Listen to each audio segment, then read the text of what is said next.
always go to the doctor and get a good report. Sometimes the report is not going to be so good. And sometimes, as our relative ages and whatnot, it's going to be some bad, there's going to be some trying days ahead. You know what I mean? But the writer of Hebrews is saying, embrace that and overcome those trials. We as Christians, we as believers,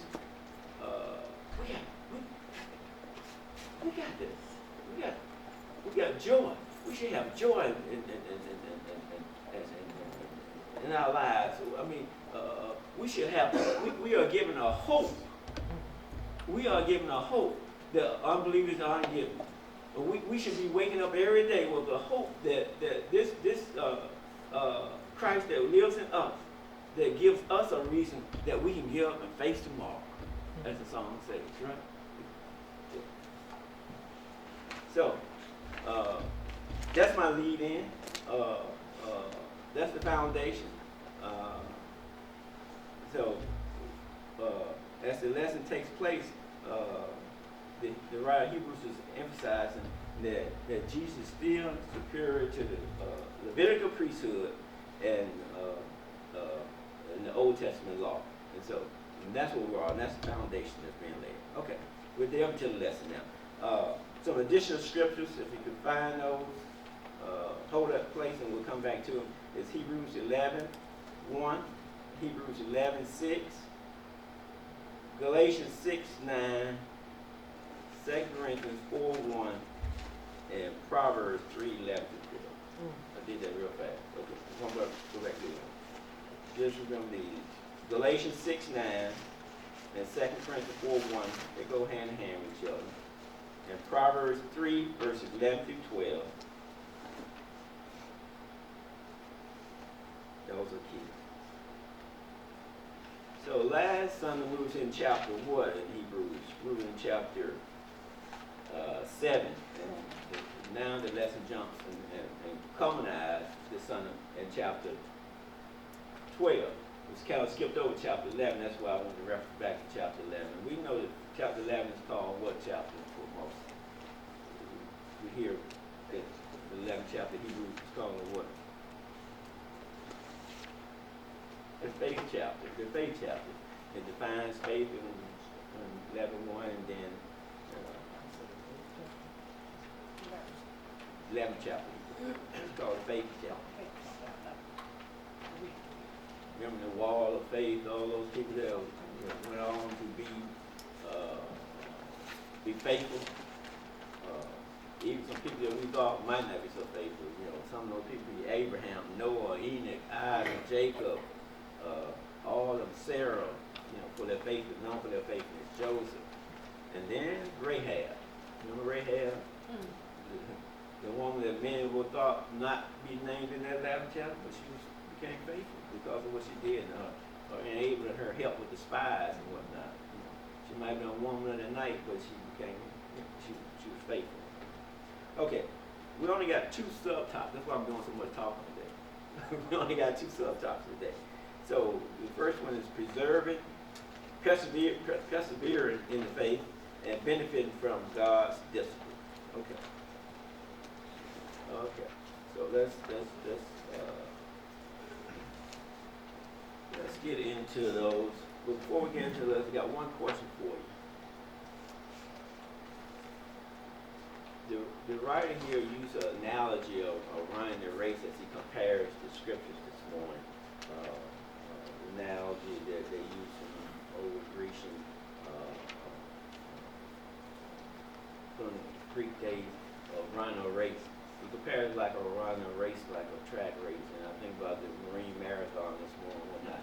And he made mention of the fact that the race is not a 50-yard dash or 100-yard dash, but it's a marathon. It's a long journey. So as we focus on these scriptures, he's giving us this analogy of a race that's being run. And that's how life is. It's a race being run. And how we should be faithful in the race. Okay? All right, let's read those scriptures. We can do this in King James side today. It says, we should be understanding these a little bit more thoroughly than the NIV side. So let's try to read them together. The first three verses, the verse subtopic. Wherefore, seeing we also are compassed about with so great a cloud of witnesses, and sin, which does so easily beset us, and let us run with patience the race that is set before us. Look unto Jesus, our finisher of our faith, who for the joy that was set before him, endured our cross, despising the shame, and sat down at the right hand of the throne of God. For consider him that endured such contradictions. Lest ye be weary, faint. Wherefore, therefore, all those are crucial transitions. So what we're seeing in those verses, those three verses.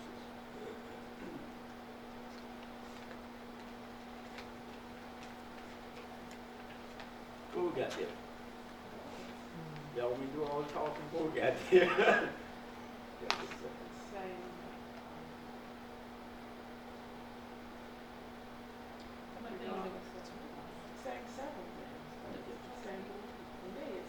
Let's deal with the first verse. What's going on around us, or to us, or happening in our lives, we are to keep our eyes on Jesus. That's the answer. And we have to consider always what Christ has done for us. That's the prize.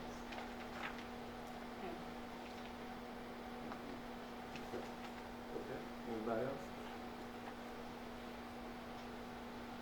That's a heavy scripture there. That's a lot being said there. The part that kind of sticks out for me is just, I'm on the NIV side because I like the way it That's good. says. Well, on the other side it says, No. let us lay aside every weight and I'll say, and the sin which does so easily beset us. But on the NIV it says, the sin that so easily entangles us. So it's because there are things that we're going to be tempted with that are common and that will be easily tempted to do. And so it's like we have to stay focused because we can never let our guard down because those sins are ever present every single day. You know, we're trying to be tripped up all the time. There are also sins that we're living. There are also sins that we have not put aside. And that's keeping us from the prize. And we have to think about those too.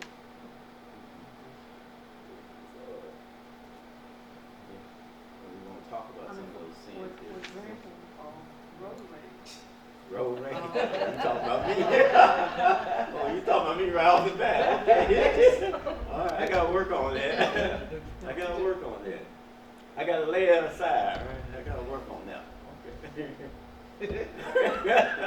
You told her to say that? No. Okay. That's why I gotta That's beyond the room. I gotta work on that. There's so many times Pastor gets up there and I sit and I'm like, okay, is he with me this week? Because it's like, and then it seems like he's just looking at you whenever he's saying stuff. And it's not directed to you, but it's like, man, God, you are just something else because he's right on point. Like, Okay. We all got something we have to work on. We all All of us. There's nobody that can say they don't have anything to work on because everybody has something to work on. We have a lot of things to work on. But it's not even just the sin. I mean, that's only part of it. It talks about the weight, the things that hinder us. You know, because the sin and it says, you know, let us lay aside every weight and the sin. So that weight can be relationships, it can be your job, it can be your thought process. It can be something that's not sin, but it's something that's weighing you down and hindering you from persevering in your faith. That's a good point. That's a good point. And that as we proceed in our faith, That's a good what I see when I look at this is that our whole point is to look at Jesus, who, despite all the things that he had a reason to not do, he still did and persevered. And so how dare we not? That's a good point. That weight is down. And I got some of those too. So as the writer uses sports analogy to describe this race and this life, this journey that we're in, it's a race. gonna talk about how the race is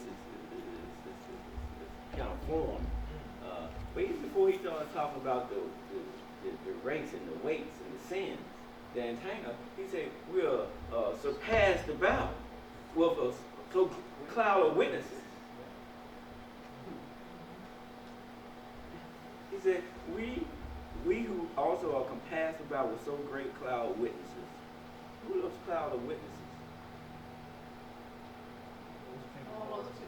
Those that come forward. When you talk All about those people the who 11th said chapter of Hebrews, the 11th chapter of Hebrews, all those, Sarah, Enoch, Abraham, Isaac, Jacob, they are witnesses. They have laid down the foundation for us. They give us hope. As a Christian, they give us hope. How about others that are not in the Bible?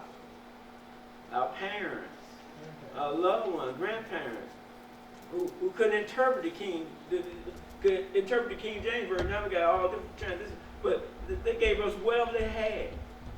They weren't Bible scholars. I say off and on. My parents, 6th grade education when they raised 11 kids, gave us all they had, what they knew, what they could share, how they shared it. They're the witnesses, those that have gone on before us, who laid down the foundation.